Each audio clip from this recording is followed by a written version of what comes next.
Hello, brothers and sisters in Christ. We shall be resuming our read through the book of Revelation, and today we shall be reading chapter 14 together. Then I looked, and behold, a Lamb standing on Mount Zion, and with him 144,000, having his Father's name written on their foreheads. Verse 2. And I heard a voice from heaven like the voice of many waters, and like the voice of loud thunder, and I heard the sound of harpists playing with their harps. Verse 3. They sang as it were a new song before the throne, before the four living creatures and the elders, and no one could learn that song except the 144,000 who were redeemed from the earth. Verse 4. These are the ones who are not defiled with women, for they are virgins. These are the ones who follow the Lamb, wherever he goes. These were redeemed from among men, being firstfruits to God and to the Lamb.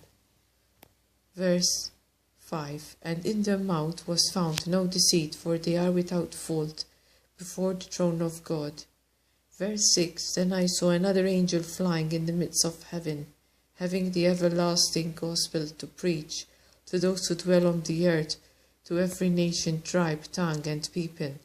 Verse 7, saying with a loud voice, Fear God, and give glory to him, for the hour of his judgment has come.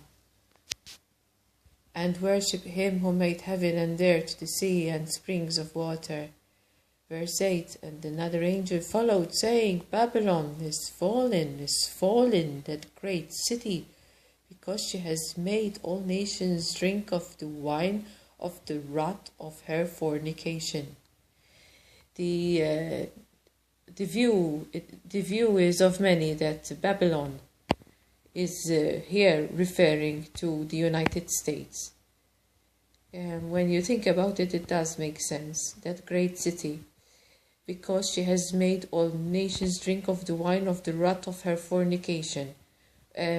Fornication here is used in the context of sexual immorality, every form of sexual immorality, the pornography and the exportation of it through on the internet and videos, etc. The child sex abuse, the pedophile ring, and it goes on and on. Verse 9. Then a third angel followed them, saying with a loud voice, If anyone worships the beast and his image, and receives his mark on his forehead or on his hand. Listen to this closely. I shall read it again. Verse 9. Then a third angel followed them, saying with a loud voice, If anyone worships the beast and his image, and receives his mark on his forehead or on his hand. Verse 10. He himself shall also drink of the wine of the wrath of God, which is poured out full strength into the cup of his indignation. He shall be tormented with fire and brimstone in the presence of the holy angels and in the presence of the Lamb. So that is the judgment, the punishment for those who receive the mark of the beast. It shall be undiluted wrath of God.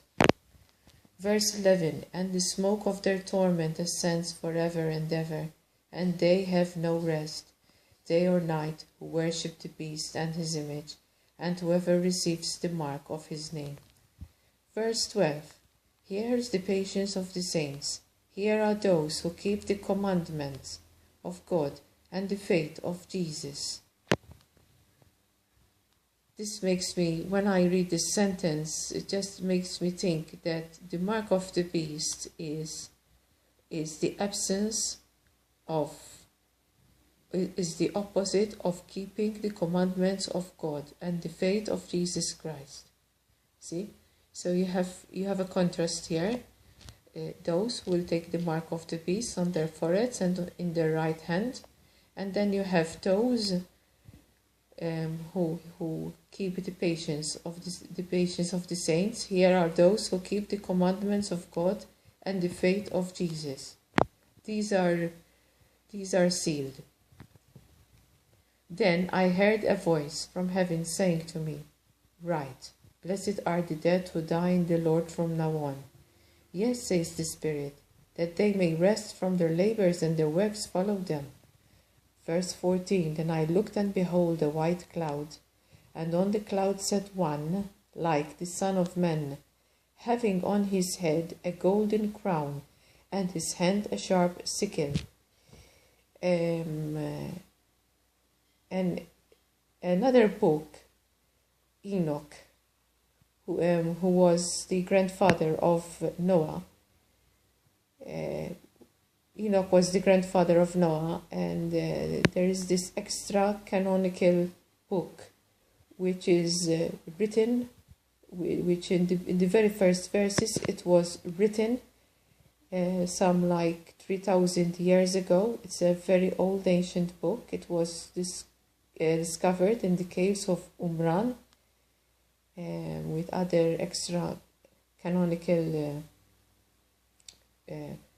writings, and this book says that it was written for a distant generation. That remote and distant generation has now arrived. That is our generation. It is the last generation. And it refers to one, like the Son of Man, more than once. Because, and this is very telling, because there is no mention of the Son of Man in the Old Testament, but the Son of Man, as Jesus called himself, is mentioned in the New Testament. However, this book, Enoch, which was written many years before the Old Testament itself, refers to one like the Son of Man. So, although it's not in the canon, I think you should have a good look at Enoch. There is in-depth information of what happened in Genesis 6, when the fallen angels descended onto Mount Hermon, and they came unto the daughters of men. Verse 15, And another angel came out of the temple, crying with a loud voice to him who sat on the cloud, Trust in your sickle and reap, for the time has come for you to reap, for the harvest of the earth is ripe. Verse 16, So he who sat on the cloud thrust his sickle on the earth, and the earth was reaped. So he here refers to Christ. Judgment. Verse 17, Then another angel came out of the temple which is in heaven, he also having a sharp sickle. Verse 18, And another angel came out from the altar, who had power over fire, and the crowd cried with a loud cry to him who had the sharp sickle, saying, Trust in your sharp sickle, and gather the cluster of the vine of the earth, for her grapes are fully ripe. So, verse 19, So the angel thrust his sickle into the earth, and gathered the vine of the earth, and threw it into the great winepress of the wrath of God. Verse 20, And the winepress was trampled outside the city, and blood came out of the winepress up to the horses' bridles for 1,600 furlongs. If I am not mistaken, a furlong is the distance of 2 forearms. It's the distance, therefore. A furlong, half a furlong would be the distance between the wrist and the elbow. So a furlong is twice that distance. Now, and the blood went up all the way up to the horses' bridles. Now, when you think of that, that is a lot and a lot of blood. Brothers and sisters in Christ, I truly hope that this reading has blessed you once again. And until we meet again for our next chapter, God bless you.